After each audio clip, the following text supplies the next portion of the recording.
করব সে বিষয়ে কিন্তু আমাদের আর বারবার বুঝতে হবে, অনেকবার বুঝতে হবে। দুই রকম ছিল, একটা হলো ফর্মালিটি নির্বাচন করার জন্য আসলাম বসলাম শুনলাম করে গেলাম, আরেকটা হয় হচ্ছে প্রতিটা অর্থেই কার্যকর মানে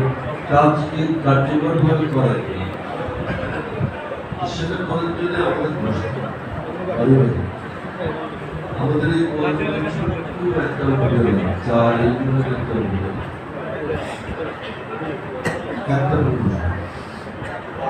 ছোট্ট একটা এলাকা আমরা কিভাবে গড়ে তুলতে পারি সেটা নিয়ে কিন্তু আমাদের একটু ভাবতে হবে। আমার থেকেও আলাদা কিছু ভাবনা আছে, সনাতন কিছু কাজ আছে যেগুলো আমাদের বিভিন্ন দপ্তর রেগুলার যা আছে মানে হাসি ওখান থেকে নিতে শুরু করে ভয় বিভিন্ন কিছু বিষয় আছে হচ্ছে যে আমরা একটু মানে ইনোভেটিভ মানে একটু নতুন করে কিছু আমরা ভাবতে পারি, নতুন করে আমরা কিছু আমাদের যা সম্পদ আছে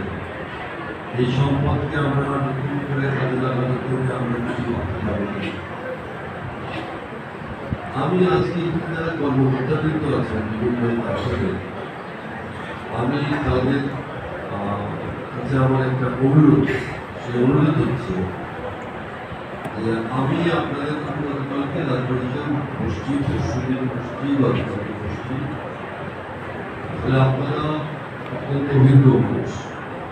এই সমস্ত ব্যাপারে আপনাদের বুঝতে আপনাদের আমাদের চেয়ে বেশি বাস্তব ক্ষেত্রে আপনাদের অনেক ধারণাটা আমাদের ক্ষেত্রে আপনাদের অনেক চেয়ে বেশি। আমি আপনাদের সহযোগিতা চাইব যে আপনাদের সহযোগিতা পেলে আমরা একটা টিম ওয়ার্ক করতে চাই। যারা সরকারি কর্মকর্তা বিভিন্ন পর্যায়ে তাদের সঙ্গে যদি আমরা একটা টিম